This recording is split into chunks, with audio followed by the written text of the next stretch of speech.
इस वीडियो में हम पढ़ने वाले हैं कूलॉम के नियम का सदिश रूप। ठीक है, बहुत ही इंपॉर्टेंट है बच्चों कूलॉम के नियम का सदिश रूप। तो देखो हम पढ़ेंगे कूलॉम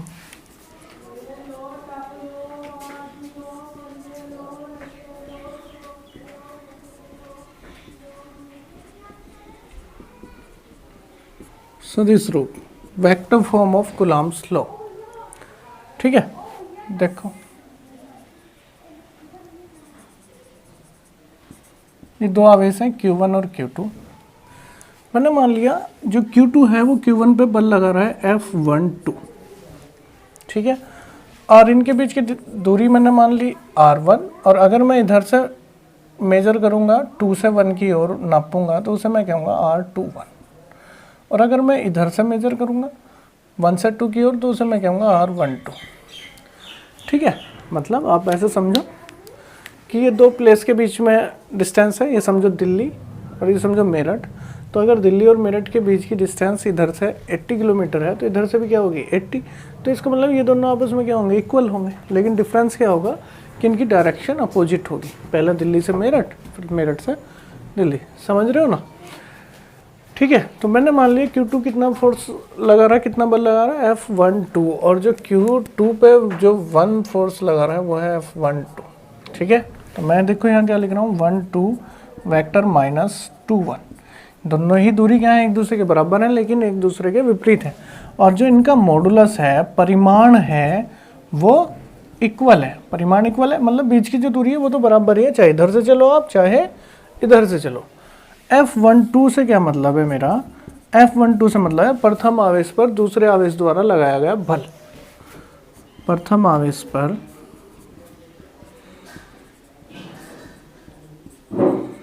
दूसरे आवेश द्वारा लगाया गया।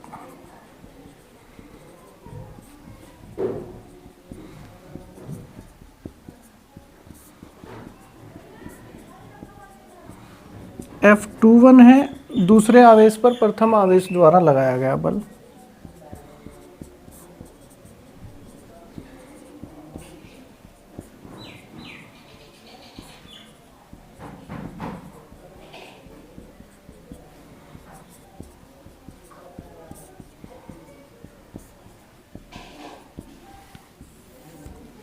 ठीक है, अब मैं क्या करने वाला हूँ बच्चों, पहले मैं F12 निकाल रहा हूँ, प्रथम आवेश पर दूसरे आवेश द्वारा लगाया गया बल F12। तो F12 का आपको बल का फॉर्मूला पता है, देखो ये फॉर्मूले थोड़े से याद कर लो। बल का फॉर्मूला है 1/4πε0 Q1 Q2/r²। ठीक है, और एक बच्चे एक याद कर लो कि जो यूनिट वेक्टर हुआ है उसका फॉर्मूला आपने 11th क्लास में पढ़ा था, वेक्टर अपॉन वेक्टर मॉडुलस। ठीक है, ये दो फॉर्मूले मैं इसमें यूज़ करने वाला हूँ, फोर्स का और एकांक सदिश का। एकांक सदिश होगा उसका वेक्टर और उसका परिमाण। ठीक है, तो अब मैं बल का सूत्र लगा रहा हूँ 1/4πε0 Q1 Q2/r²। r है दूरी। अब देखो जब पहले आवेश पे बल लगा रहे हो, दूसरा बल लगा रहा हो तो दूसरे से पहले की ओर ऐसे लगा रहा होगा, तो मैं जो दूरी लूँगा 2 1 लूँगा, 2 से पहले की ओर, R21 के परिमाण का वर्ग। भाई वर्गीतुल्य है ना अपॉन r², तो मैंने बता दिया R21 इधर से इधर की ओर। अब मैं यहाँ पे क्या लिख दूंगा, यहाँ पे मैं लिखूंगा R21 का यूनिट वेक्टर। अब ये यूनिट वेक्टर क्या होगा भाई, यूनिट वेक्टर को आपको पता है कि वह वेक्टर जिसका परिमाण 1 हो, तो इसका परिमाण तो 1 है ही। अब यहाँ लगाने से क्या मतलब भैया, ये डायरेक्शन शो कर रहा है कि जो बल की डायरेक्शन है वो 2 से 1 की ओर है, मतलब इधर को लिया आपने, पहले पे बल निकाल लिया आप दूसरे द्वारा लगाए। ठीक है, अब हम क्या करने वाले हैं, हमने पढ़ा है कि भाई जो यूनिट वेक्टर हुआ है, जो एकांक सदिश हुआ है, वो क्या होगा, वो होगा उसका modulus, sorry vector upon modulus. इसका वेक्टर अपॉन वेक्टर का मॉडुलस, मॉडुलस मतलब परिमाण। ठीक है, तो ये वैल्यू मैं यहाँ R21 की यहाँ पे रख देता हूँ। तो ये वैल्यू जब मैं यहाँ पे रखूँगा तो 1/4πε0 Q1 Q2/r21 के मॉडुलस का स्क्वायर, मतलब परिमाण का स्क्वायर, और यहाँ R21 वेक्टर अपॉन R21 के परिमाण का परिमाण। तो ये स्क्वायर और इसकी पावर 1 है तो पावर 3 हो जाएगी बच्चों। 1/4π यहाँ से लिख देता हूँ मैं, यहाँ से लिखें तो यहाँ पे मैं F12 निकाल रहा हूँ 1/4 pi epsilon not Q1 Q2 upon R21 का क्यूब इंटू R21 वेक्टर। ठीक, और हमें पहले से ही पता है कि इनका जो मॉडुलस है वो क्या है, इक्वल है, और किसके इक्वल है, R के इक्वल है। तो यहाँ पे मैं R रख दूंगा 1/4 pi epsilon not Q1 Q2 upon R cube R21। सही है। तो ये मेरा क्या आ गया, ये मेरा आ गया प्रथम आवेश पर दूसरे आवेश द्वारा लगाया गया बल। अब मैं क्या करने वाला हूँ, दूसरे आवेश पर प्रथम आवेश द्वारा लगाया गया बल निकाल लेता हूँ। दूसरे आवेश पर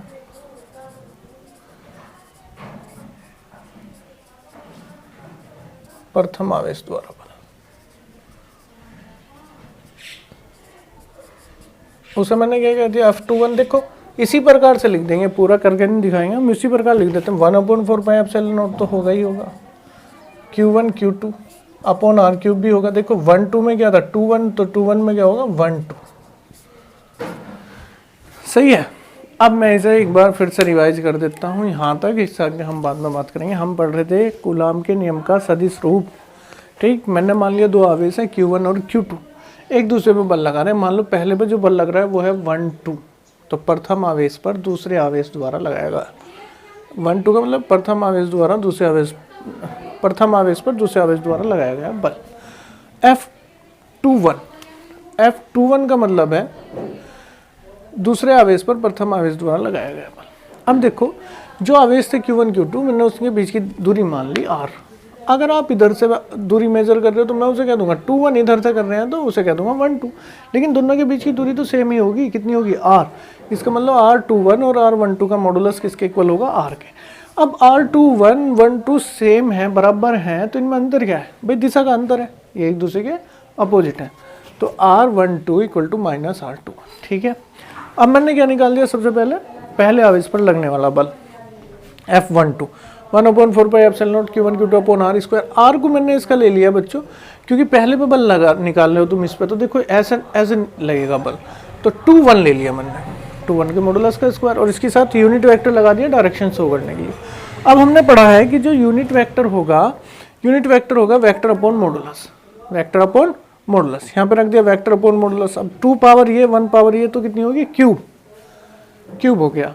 अब आपको पता है जो मॉडुलस है R21 या 1/2, R21 का मॉडुलस किसके इक्वल है, R के इक्वल है, तो आपने यहाँ R रख दिया, ये हो गया 1/4 pi epsilon not Q1 Q2 upon R cube R21। ऐसे ही आपने निकाल लिया दूसरे आवेश पर प्रथम आवेश द्वारा लगने वाला बल 1/4 pi epsilon not Q1 Q2 upon R cube R12। अब इनकी हम कंपेयर कर लेते हैं। तो समीकरण 1 व 2 की तुलना करने में, 1 व 2 की तुलना करने पर देखो, तुलना करोगे तो इसकी दायां पक्ष देखो, दायां पक्ष ये यहाँ से 1/4 पाई एप्सिलॉन नॉट, यहाँ से 1/4 पाई एप्सिलॉन नॉट क्या है, बराबर। अब R21 और 1/2 भी क्या है, बराबर है, लेकिन एक दूसरे के विपरीत हैं। तो इसका मतलब जो दायां पक्ष है वो समान है किंतु एक दूसरे के विपरीत है, तो बायां पक्ष भी एक दूसरे के समान होगा किंतु विपरीत होगा। तो तुलना करने से हमें क्या पता चल गया कि 1/2 और 2/1 भी बराबर होंगे, लेकिन क्या होगा, विपरीत होगा। मैंने इसलिए माइनस का चिन्ह लगा दिया। इसका मतलब क्या हुआ, इसका मतलब हुआ कि दोनों आवेश एक दूसरे पर समान किंतु विपरीत बल आरोपित करते हैं। दो आवेश एक दूसरे पर समान किंतु विपरीत बल आरोपित करते हैं। अतः दो आवेश एक दूसरे पर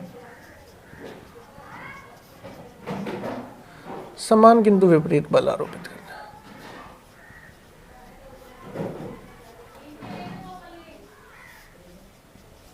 समान किंतु विपरीत बल आरोपित करते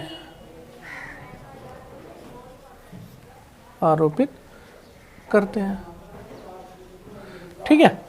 तो इसका मतलब क्या होगा, कोई दो वस्तुएं एक दूसरे पर समान किंतु विपरीत बल आरोपित कर रहे हैं, इसका मतलब क्रिया की प्रतिक्रिया हो रही है। इसका मतलब क्या है कि कूलाम का नियम न्यूटन के तृतीय नियम का पालन करता है। तो ये इसकी इंपॉर्टेंस भी है, महत्वपूर्णता है इसकी। क्या क्यों महत्वपूर्ण है ये, कूलाम के नियम का सदिश रूप क्यों महत्वपूर्ण है, क्योंकि ये हमें बताता है कि दो आवेश एक दूसरे पर समान किंतु विपरीत बल आरोपित करते हैं, अर्थात कूलाम का नियम न्यूटन के तृतीय नियम का पालन करता है। अतः कूलाम का नियम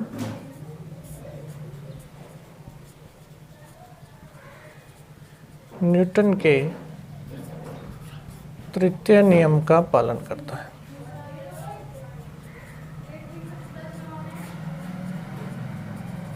ठीक है, दोबारा से समझा रहा हूँ, फटाफट याद होगा, याद करके आपको एक बार रफ कॉपी पे लिख के देखना है। देखो कोई दो आवेश हैं Q1 और Q2, इनके बीच में बल लगेगा। मान लिया 1 पे जो बल लगेगा उसे हमने कह दिया 1 2, मतलब पहले आवेश पे दूसरे के द्वारा बल, और जो दूसरे पे लगेगा उसे कह दिया 2 1, मतलब दूसरे पे पहले के द्वारा लगाया गया बल। अब बीच की दूरी मान ली r, अगर इधर से दूरी मेजर करोगे, गणना करोगे इधर से, तो उसे आप बोल दोगे 2 1, और इधर से करोगे तो 1 2। ठीक है, दोनों एक दूसरे क्या होंगे, बराबर होंगे, लेकिन दिशा का अंतर होगा भाई, इधर से एक बार 1 से 2 की साइड, एक बार 2 से 1 की साइड, तो इसलिए एक दूसरे के अपोजिट होंगे। लेकिन इनका जो परिमाण होगा वो क्या होगा, r के बराबर होगा, मतलब दूरी दोनों की सेम होगी, r के बराबर। तो हमने निकालना पहले प्रथम आवेश पर दूसरे आवेश द्वारा लगाया गया बल 1/4πε0 Q1 Q2/r²। r की जगह हमने देखो पहले पे बल लगा रहे, दूसरा इधर को लगा हुआ, तो 2 1 का मॉडुलस लिया, 2 1 का वर्ग। ठीक है, और इसका एक अंक सदिश रख दिया 2 1। ठीक है, अब हमने पढ़ा है एक अंक सदिश क्या होगा, एक अंक सदिश होगा वेक्टर अपॉन मॉडुलस, तो यहाँ पे रख दिया मैंने वेक्टर अपॉन मॉडुलस। तो ये r2 और 1 क्यूब हो गया बच्चों, और इसकी वैल्यू कितनी है हमने पहले ही बता दी थी कि दोनों का मॉडुलस r के इक्वल है, तो यहाँ r रख दिया, r क्यूब हो गया। ऐसे ही हमने F21 निकाल दिया, उसमें क्या आ गया 1 2, इसमें क्या आया था 2 1। अगर तुम दाएं पक्ष की कंपेयर करोगे तो दोनों बराबर हैं, लेकिन एक दूसरे के विपरीत है। क्यों? क्योंकि 2 1 = 1 2, लेकिन अपोजिट है, तो इसलिए F12 = F21, लेकिन एक दूसरे क्या होंगे, विपरीत होंगे। अगर दो आवेश एक दूसरे पर समान किंतु विपरीत बल आरोपित करते हैं, अतः कूलाम का नियम न्यूटन के तृतीय नियम का पालन करता है। समझ में आ गया? आप एक बार आराम से इसे बंद करोगे और रफ कॉपी में लिख के देखोगे, और फिर अपनी फेयर कॉपी में से ऐसे लिखे। ठीक है।